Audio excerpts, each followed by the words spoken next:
Hola, hola mareantes, bienvenidos al capítulo número 3 de esta segunda temporada de Andalucía Puerto a Puerto. Este va a ser un episodio con mucha historia.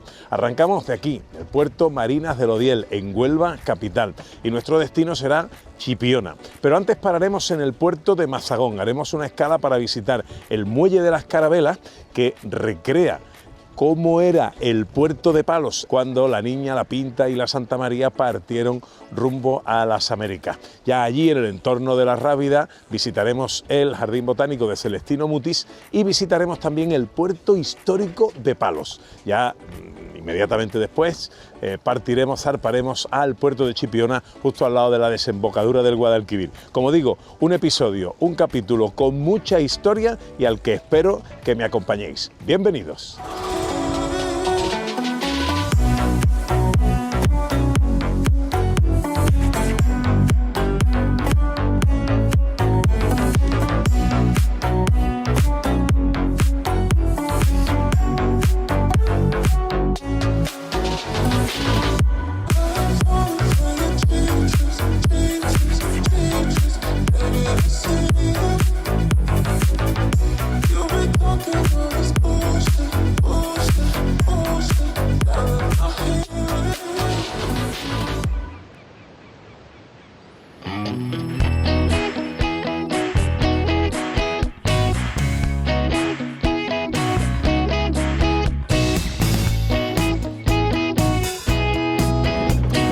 Acabamos de salir del puerto Marina del Odiel y vamos destino a nuestra primera etapa de este capítulo, que será Mazagón, donde haremos noche precisamente porque mañana vamos a hacer unas visitas muy chulas que ahora os cuento. Y luego partiremos hacia Chipiona, que será el destino final de este tercer capítulo de la segunda temporada de Andalucía Puerto a Puerto. Estamos navegando ya por el río Odiel, precisamente, detrás Huelva, a la que poco a poco vamos abandonando, y hasta Mazagón tenemos aproximadamente 12 millas de puerto a puerto. Con la navegación que llevamos, la velocidad, tengo marea en contra, está subiendo ahora mismo la marea, vamos a tardar unas 4 horas aproximadamente. No puedo sacar velas porque aunque hace un poquito de viento, pero ahora mismo lo tenemos de frente. Ahora llegaremos a la confluencia del río Tinto y ahí es donde enfilaremos el rumbo definitivo hasta Mazagón. Os decía antes que este iba a ser un capítulo con mucha historia. Os cuento. Vamos a visitar el puerto histórico de Palos y vamos a ir al muelle de las Carabelas. Y en el mismo entorno de Moguer vamos a visitar el Jardín Botánico de Celestino Mutis. Y luego vamos a visitar también el muelle de la Calzadilla. Se construyó en 1892 con motivo del cuarto centenario del descubrimiento de América. Y pasó a la historia porque en enero de 1962 de ahí partió el famoso vuelo del avión Plus Ultra, que partió de Palos y llegó a Buenos Aires, en Argentina, convirtiéndose en el primer vuelo transoceánico que tenía lugar desde España, desde Europa hasta América.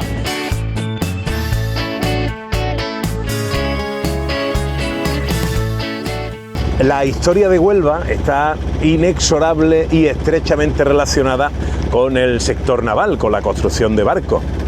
Pero hay un dato interesante y quizás por muchos no muy conocido. A principios de los años 60, Huelva se convirtió en la segunda ciudad española en construcción de barcos congeladores, de barcos de pesca congeladores. Y vosotros pensaréis, bueno, ¿y qué? Tiene mucha importancia. Aquello cambió la historia de la pesca. Pensad una cosa, hasta entonces los barcos no podían alejarse mucho de la costa porque se les estropeaba la pesca. Entonces pescaban cerca, volvían a tierra y vendían su mercancía. A raíz de existir los barcos congeladores, ya las flotas podían alejarse más de tierra, podían buscar otros caladeros, y aquello cambió completamente la configuración de la pesca, en artes, en distancias recorridas y en lugares donde faenar. Además, generó muchísima riqueza en Huelva y en sus astilleros, que tenían muchísima carga de trabajo.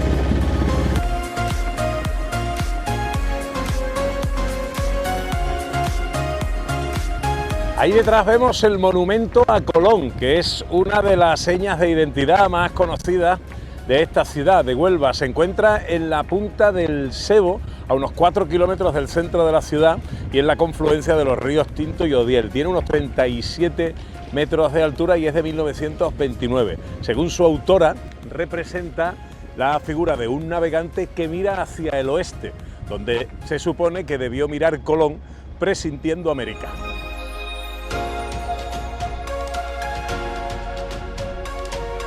Bueno, hablábamos de historia, pues para muestra un botón, el puerto de Huelva, que la tiene y riquísima.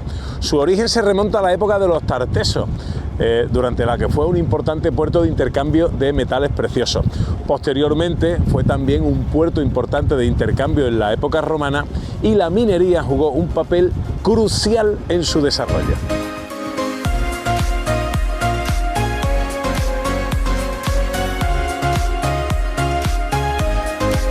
Bueno, pues nos estamos acercando ya al puerto de Mazagón. Vemos como el paisaje ha cambiado.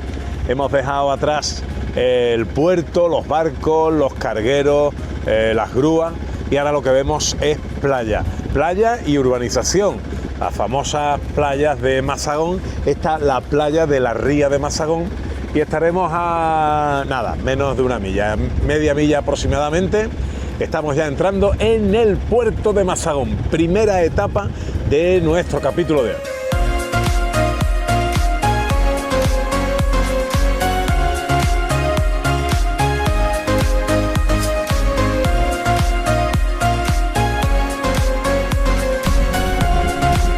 Atracados en Mazagón. El imponente puerto de Mazagón se encuentra en una ubicación eminentemente turística que nos regala bellos paisajes de acantilados y playas de arena finas y doradas, muchos atractivos para el visitante y una inmejorable situación para conocer los lugares colombinos.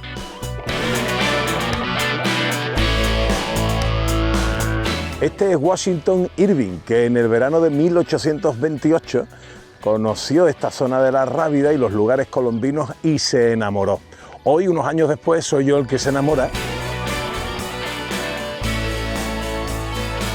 Mi nombre es Agustín Medina Medel, soy el director de la Unidad de Gestión de la Rábida, órgano de Diputación, servicio de Diputación, encargado de la gestión de este espacio cultural. A unos minutos tan solo del puerto de Mazagón nos encontramos esta recreación del puerto de Palos tal como estaba el 3 de agosto de 1492, cuando Cristóbal Colón y su expedición partían rumbo a lo desconocido. Bueno, Agustín, Muelle de las Carabelas. ¿Esto qué es? ¿Un museo? ¿Una recreación? ¿Qué es esto?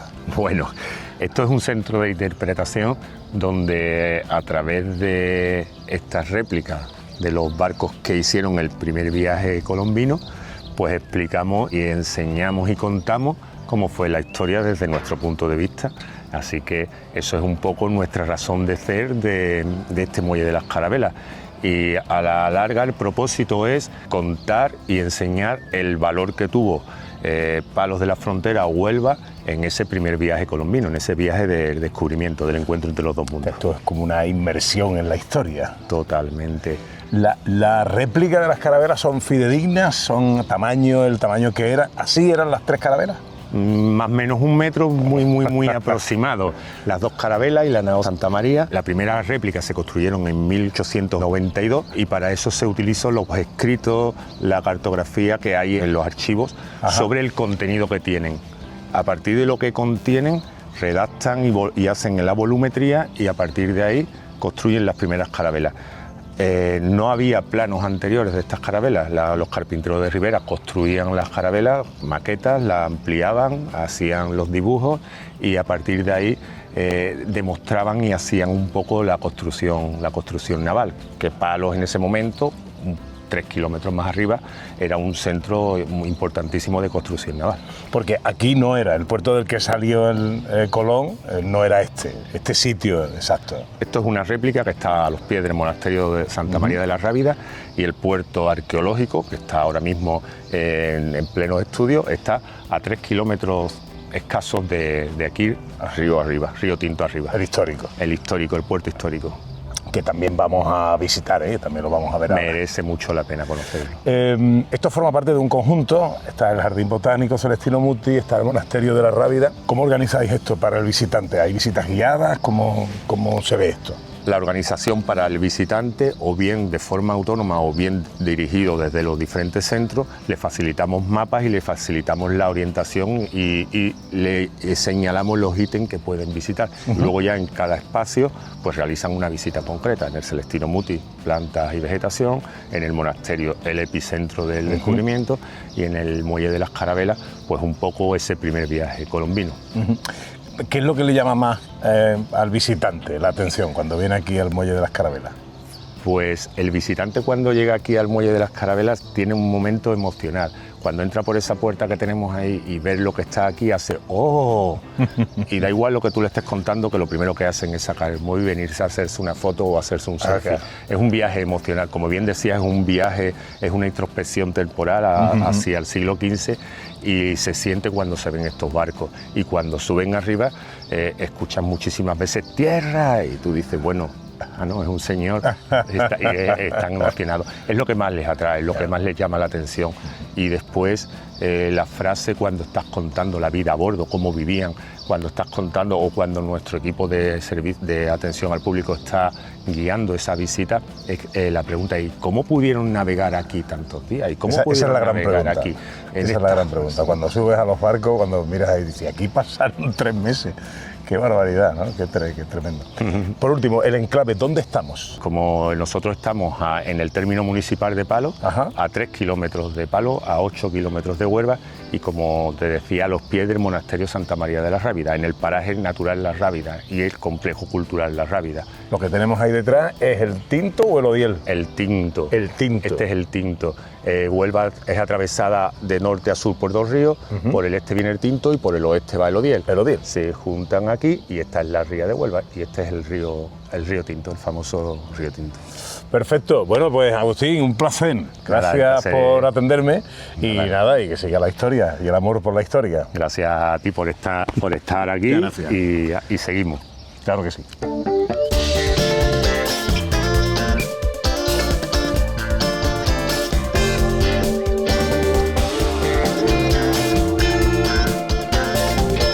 Formando parte del conjunto monumental de la Rábida nos encontramos el Jardín Botánico José Celestino Mutis, que fue inaugurado en marzo de 1993 y debe su nombre al más importante botánico de la historia de España, José Celestino Mutis, que era gaditano, por cierto.